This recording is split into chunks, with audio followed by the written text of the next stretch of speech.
Donald Trump called him tough. Rush Limbaugh read one of his articles live on his radio show. Ann Coulter tweeted that article to her 1.5 million followers and declared, "Every sentence is perfect." Ladies and gentlemen, your host, former chief editor of the Jewish Press, Elliot Resnick. Welcome to the Elliot Resnick Show, where we interview fighters and firebrands on the political and cultural battlefields. We all know that crime has increased over the last few years thanks to a political and ideological assault on police departments nationwide.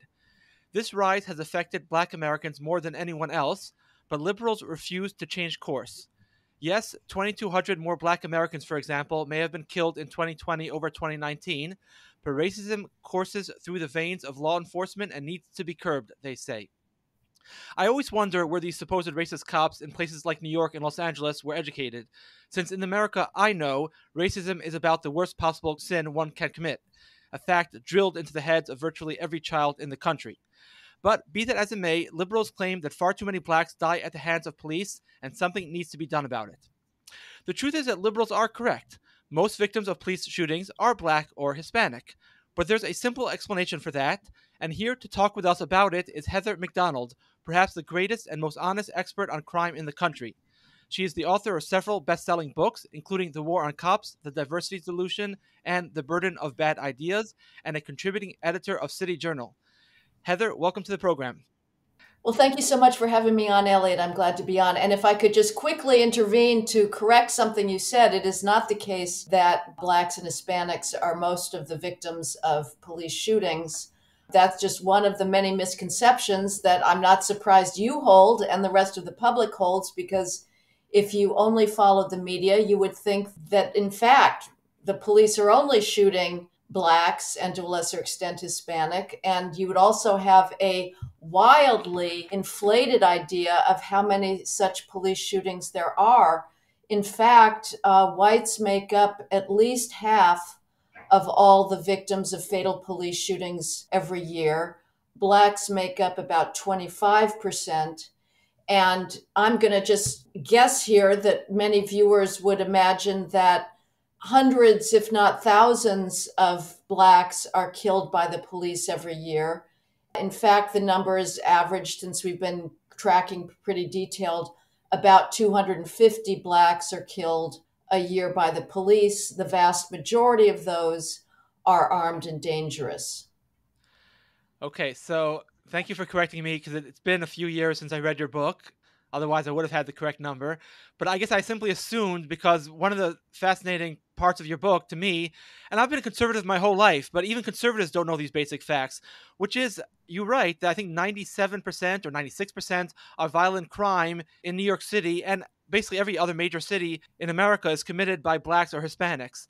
So just in my mind, I assumed, well, if 95% of major violent crime is committed by Blacks or Hispanics, it makes sense that 95% of police shootings would have a Black or Hispanic victim.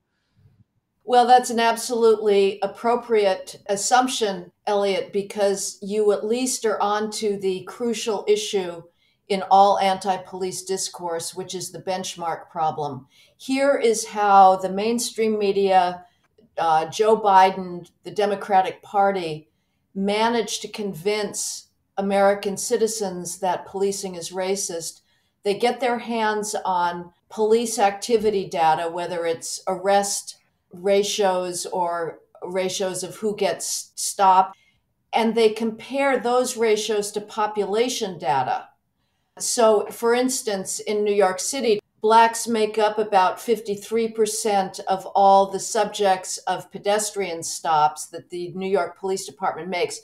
Blacks are about 22% of the population. So here's what the ACLU does. Here's what the Democratic Party does. It says, aha, look at this.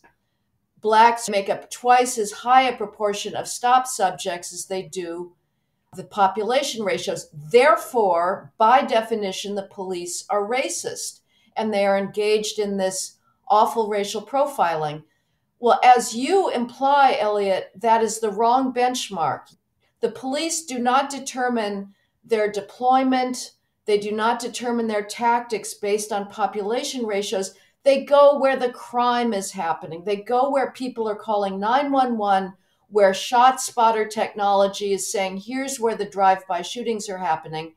When you look at that, you find out that Blacks, though 22% of New York City's population, commit about 3/4 of all drive-by shootings.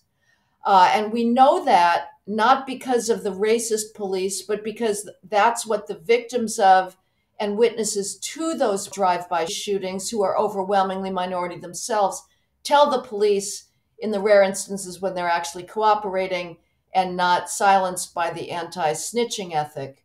If you add Hispanic shootings to Black shootings, as you suggested, Elliot, you account for about 98%, 97, 98% of all shootings in New York City.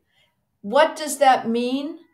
It means that when the police are trying to respond to a drive-by shooting, to these insanely brutal, insanely barbaric shootings that have been gunning down Black children in their backyards, in their cars, in their birthday parties, at their front porches, they will be called almost invariably to minority neighborhoods and being given the description of a Black or Hispanic subject. The police don't wish that reality.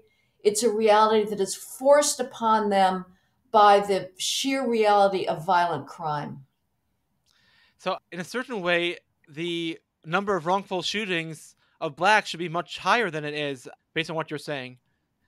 Right. I was the cause of a perfectly valid academic paper being withdrawn because I had cited it verbatim in the Wall Street Journal, and I'm viewed as so toxic within the academic community because I'm willing to speak the truth about policing that my mere citing a paper caused its authors to retract it. This is James Cesario, who retracted a study he'd published in 2019 showing that when you take violent crime rates and homicide rates into account, the seeming disparity of police shootings, which if you just look at population ratios, Blacks are about 2.5 times more likely to be shot than whites. That's only based on population data. If you take violent crime rates into account, the disparity flips, and it turns out whites are 2.5 times more likely to be fatally shot than Blacks by the police. So yes, in fact, and Mayor Michael Bloomberg, he got in a lot of trouble by speaking what was also the truth, which was saying that whites are actually overstopped in New York City compared to what their crime rates would predict. Whites make up about 9% of all pedestrian stops in New York City, even though, as I said, they commit, around 2% of all shootings. I just want to clarify about, it's the shootings or drive-by shootings that are 97% Black and Hispanic? I'm using shootings and drive-by shootings synonymously. I mean, it's basically just these insane gang shootings where mostly it's happening, somebody is in a car or gets out of a car, shoots wildly across a sidewalk or into another car, utterly indifferent to the threat to life. Interesting. There aren't so many just regular, someone shooting another person individually in a house or something like that? No, that's very rare. Interesting. Did not know that. Okay. One of my favorite statistics in your book, The War on Cops, concerns the disproportionate number of men in prison. Liberals often claim that our criminal justice system is racist, since most Americans who are in prison for violent crime are Black. In your book, you respond in part that one could argue similarly that our criminal justice system is sexist, since there are 10 times more men in prison than women. Can you elaborate on this point?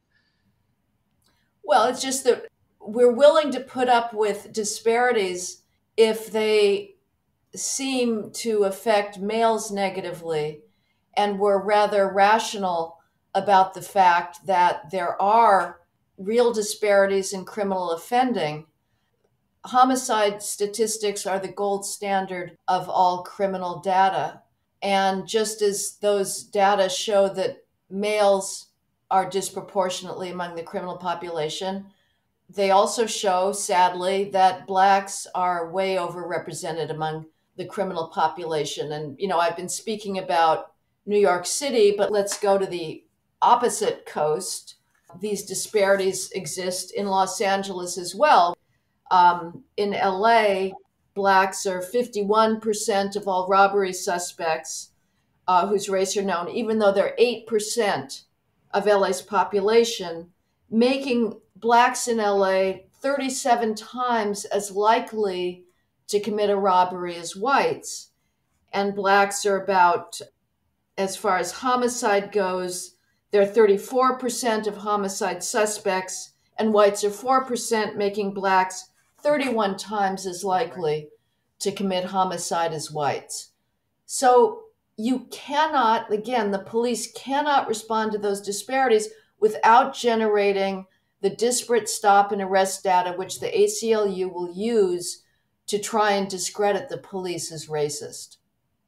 Right. And I think you say, like, what do you want the police to do? If someone calls, like you said, 911, says, someone's in my house, robbing my house, he's a black, tall person, do you want the police then to look for white people afterwards? It doesn't make any sense.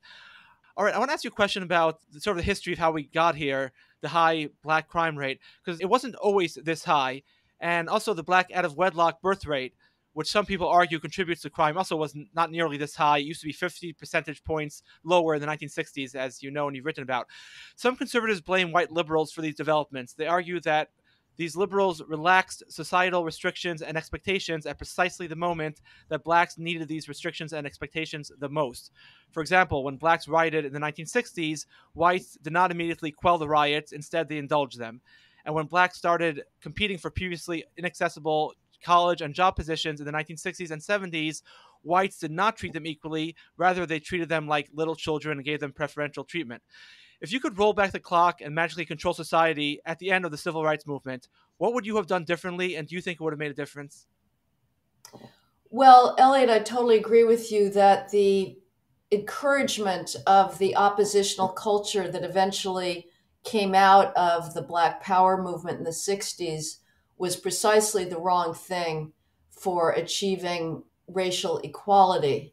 Famously, Daniel Patrick Moynihan wrote his insightful, prescient report on Black family breakdown, which he delivered to President Richard Nixon, warning that the then 23% out of wedlock birth rate for Blacks would stymie any further progress in civil rights and closing economic achievement gaps, because too many young Black males were being raised without fathers, without any ability or any familial means of developing deferred gratification and impulse control under the tutelage of a father.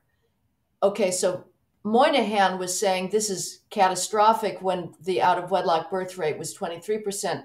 Today, about 71% of Black children are born to single-parent households. So given that, it's very, very catastrophic. Yes, the Great Society, the welfare programs, the glorification of welfare, the removal of any stigma from use of food stamps, from use of welfare was disastrous. That having been said, I think it's somewhat of a conservative safe harbor to say that all the problems began for the first time with the Great Society. If you read W.E.B. Du Bois on Philadelphia in the 1910s, 1920s, there's always been a much, much higher Black crime rate, a much, much higher Black out of wedlock birth rate. Du Bois despaired at what he saw as the sort of loose sexual mores and promiscuity of Blacks, but it was by no means at the level that we're seeing today. As far as racial preferences and lowered standards, I have to say the degree of utterly hateful, from this vantage point now, incomprehensible white treatment of Blacks, concentrated in the South, but not exclusively there for so long, just heartbreaking, gratuitous cruelty and nastiness, was such that it would not have seemed completely implausible right at the start of the federal legislative tsunami to try and catch up to the civil rights actions that had been going on in the Black community, starting most heavily in the 1950s and 1960s, to sort of say, well, maybe we initially need racial preferences. It turns out that was a wrong strategy from the very beginning, because as we know now, when you catapult somebody into an academic environment for which he is not competitively qualified, you are not doing that person any favors. It is very hard to compete academically when your peers have more academic skills than you do. And so you're setting up the so-called beneficiaries of these preferences, whether they're sex preferences or race preferences, you're setting them up to fail. So yes, we should have said we are going to maintain colorblind high expectations of achievement and start from the ground up, trying to create a culture of academic involvement in Black communities rather than lowering standards to meet Blacks. Because once we started down that path, it's only gotten worse and worse, and it has done nothing to close academic achievement gaps. What would you say should be done now at this point? Well, I would say, frankly, that the main impetus has to come from within the Black community. There has to be a culture change that gets rid of the anti-acting white stigma, that says to groups that are academically failing, here's who you emulate. You emulate Asians, you emulate Jews. You say, we don't want standards to be lowered. We're going to not just meet those standards, we're going to beat them. We are going to be focused intensely on academic achievement. Right now, the Black truancy rate is twice as high, at least, than the national average. In California, it's about 4 times as high in certain grades as it is for whites. If you're not in school, you can't learn. Parents have to start monitoring their children's attendance. They have to start monitoring their children's homework, whether they're taking tests, whether they're taking their textbooks even home to study. Yes, I mean, I suppose it's up for all of us, but frankly, we have been trying for decades to close these achievement gaps. It is not for lack of trying. We have spent billions on income transfers, on Title I education transfers. Yes, of course, there's the conservative bromides about loosening the power of teachers' unions, vouchers, school choice. Those are all fine. But without change from within, there's not going to be enough radical change to actually close those achievement gaps.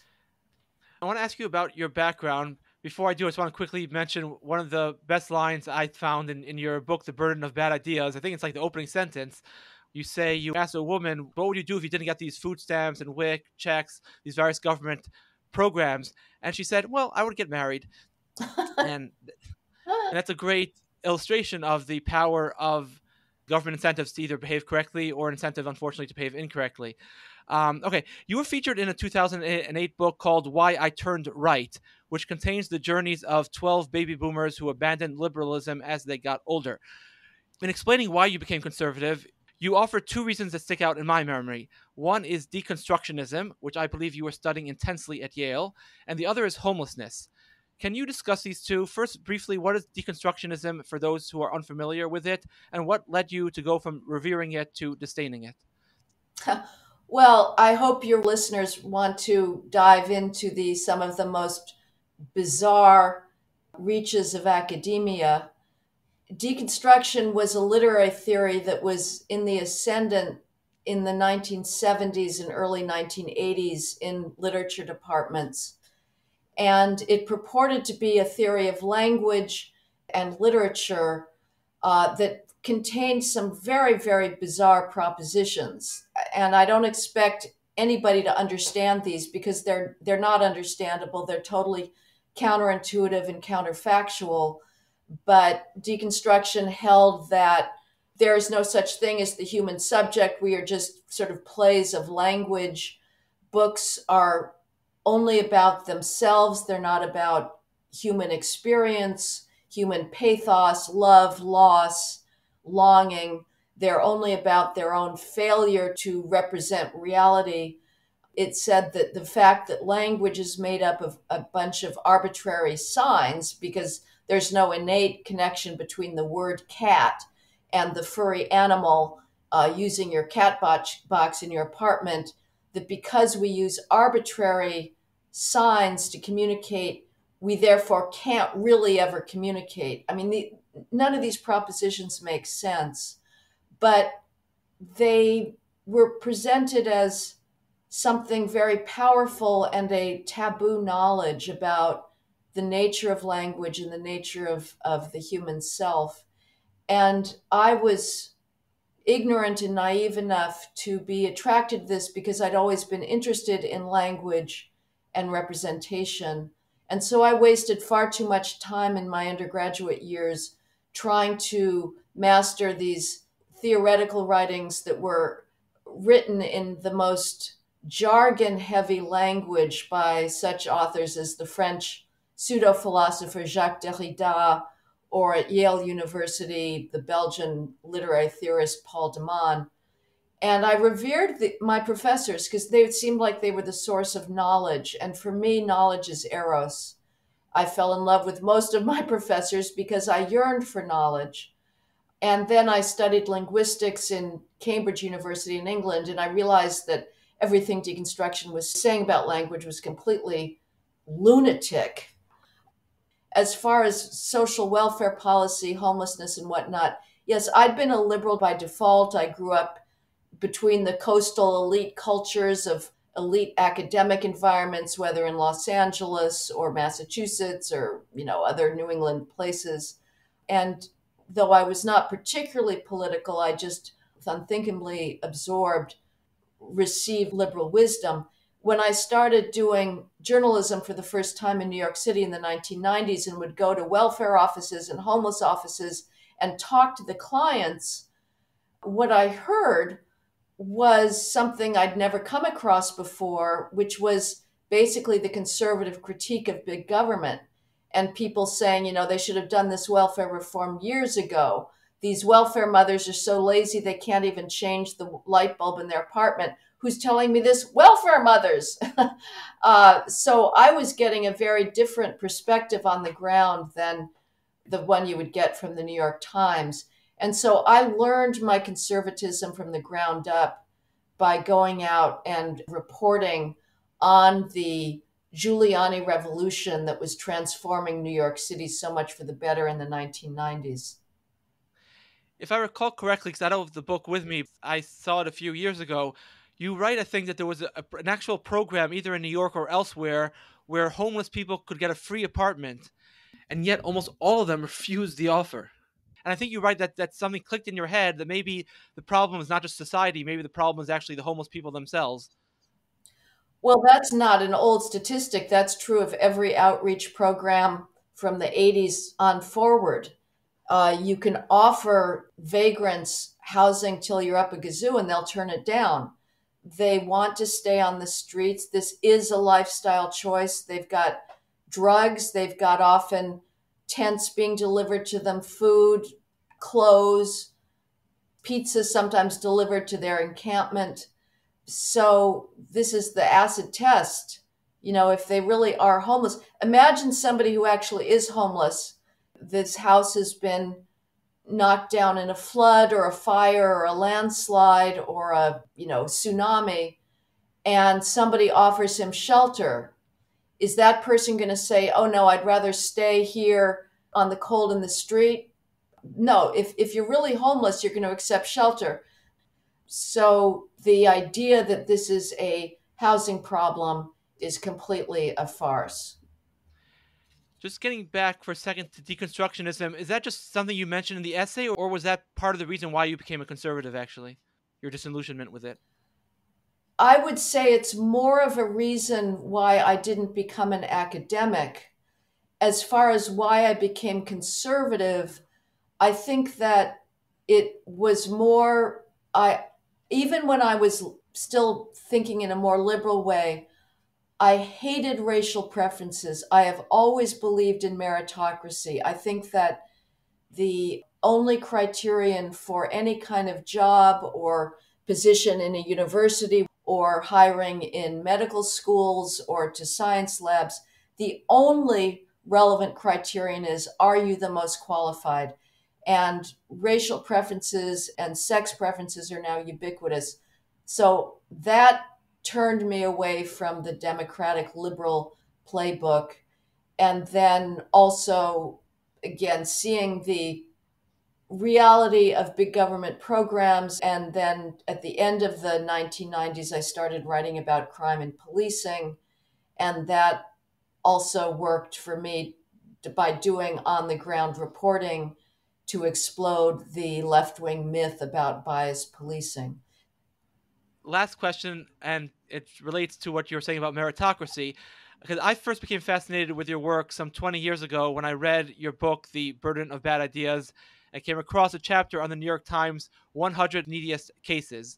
This annual feature appears before Christmas, I believe, till today, and appeals to readers to remember the poor during the holiday season. You trace the evolution of this feature in the New York Times and use it as a window into the changing morals of American society. I know it's a whole chapter in your book, but can you briefly share what you found in your research?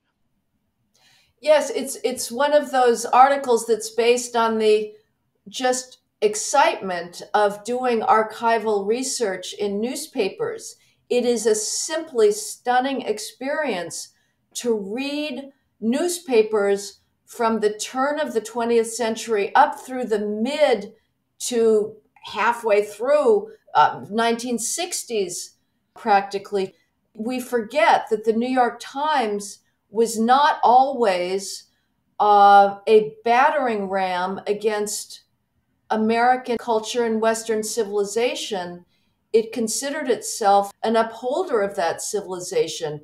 So I started reading this feature that began in the 1920s, if I recall correctly, in the New York Times, called The Neediest Cases, where the Times would profile various destitute widows and orphans to raise money for their assistance, and used a whole set of categories that would be absolutely toxic and suicidal if used today by any aspiring establishment institution, such as distinctions between the deserving and the undeserving poor. And the New York Times cautioned its readers, we are only going to give money to, and you should only give money to, the deserving poor, those people who are helping themselves. These are the widows who have lost their husbands through tuberculosis, or the children who have lost both parents through tuberculosis or industrial accidents, and the eldest daughter is putting herself out at age 14 as a seamstress to try to help her younger siblings who are themselves perhaps now trying to get jobs. And the Times cautioned its readers, don't subsidize those people who aren't helping themselves, and was scornful of criminals, of winos who are just out there begging and that are not trying to get sober. But as I looked at this Neediest Cases pitch, decade by decade, into the 30s, into the 40s, and the 50s, it turns out that it was a remarkable mirror of the evolution of American culture. And in the 50s, you started seeing therapeutic elements come in, and the Times started talking about juvenile delinquents as being the helpless products of a culture that stigmatized them or didn't understand them, or parents that didn't understand them. And then in the 60s, you started to get a explicit rejection of the distinction between the deserving and undeserving poor, a celebration of single parents, a declaration that we should make no value judgments between the poor that are married and are trying to raise their children and single parents. And in the 70s and 80s and 90s, it got worse and worse. the idea of married parents fell out completely, and any kind of moral judgment that there are certain types of behaviors that are more functional and will help you join middle class society at greater rates than dysfunctional behaviors like teen sex, out of wedlock child rearing, drug use, gang behavior. The idea that one dared make those distinctions was explicitly rejected by the New York Times. So I had a hunch when I started doing this research, and it turned out to be I have to say, extremely concentrated and untapped way of looking at the growth of the therapeutic culture in the United States over the 20th century and the loss of faith in bourgeois norms. Okay, I know I said it was the last question, but I hate only complaining because we on the right, conservatives, we're always complaining, saying how terrible things are. I often think we need to focus more also on what needs to be done. So, very briefly, how do we go back? How do we reclaim our glorious Western tradition? Never apologize, never, ever characterize our inheritance through the phony, trivial lens of race and sex. Speak up for beauty. Encourage students to read the great books. If you have children, please read them the great classics of British children's literature that are filled with joy and imagination and wit, whether it's Wind in the Willows or the A. Milne Winnie the Pooh books or Edith Nesbit. These are great works. Fill your children's or your grandchildren's ear with language, with great language, with beauty. Take them to hear classical music. Take them to museums. My heart goes out to parents today that are trying to stand up to this absolute terrifying deluge of hatred for children that's coming in the form of gender ideology, of castration ideology, of trying to destroy childhood innocence by premature and cruel exposure to knowledge of sexuality. If you have to do homeschooling, reach out to other parents. It's very difficult, I know. Do research on classical education, but never back down, never apologize, never say that to be white is to be proof of inherent evil. And I'm saying this as somebody who's been doing a crash course recently in America's racial history and feel that, to be honest, conservatives have whitewashed that history, but we are not the country that we were. Today, the reality is black privilege, not white privilege, even though it is the case that until pretty darn recently, we were a white supremacist country, but that doesn't mean that the left's solutions for that are at all correct. They are all wrong and will increase racial hostilities and perhaps even lead to a race war. And if I could just make a pitch, Elliot, I have a book coming out in April that will address all of these questions called When Race Trumps Merit. It's published by Daily Wire and will be available for pre-order in February. Interesting. I didn't know the Daily Wire is publishing books now. Yep. Huh. They're part of their entrepreneurial spirit. I think we need more of that. Okay. Thank you so very much for your time. Really appreciate it. Congratulations on the book and continued good luck in your work. Thank you, Elliot. All right. That does it for us. Quick announcement before I go. I hope to soon be releasing a free ebook of every single opinion article I've written over the last 15 years. Virtually every single opinion article. I'm going to leave out one or two for various reasons. If you would like a copy of this ebook, send me an email at editor@1versus450.com. Again, that's editor@1vs450.com. Again, editor@1vs450.com. Send me a quick email. Just let me know you would be interested in getting that free ebook. It's going to be, let me see what it is right now. It's going to be something like 210 pages. I'm also going to be selling it on Amazon, but If you want a free PDF of the book without having to pay for it at all, send me an email and I will send you a copy when it's ready. That's going to include 27 articles on general subjects, many of them about Trump, but also, let's see, one article on self-esteem, another article on Black History Month, another article on the 75th anniversary of the movie Casablanca, another one about the Me Too movement. So articles on all sorts of subjects, on masks, lockdowns. And then I have 33 articles on Jewish subjects, and that really spans the gamut.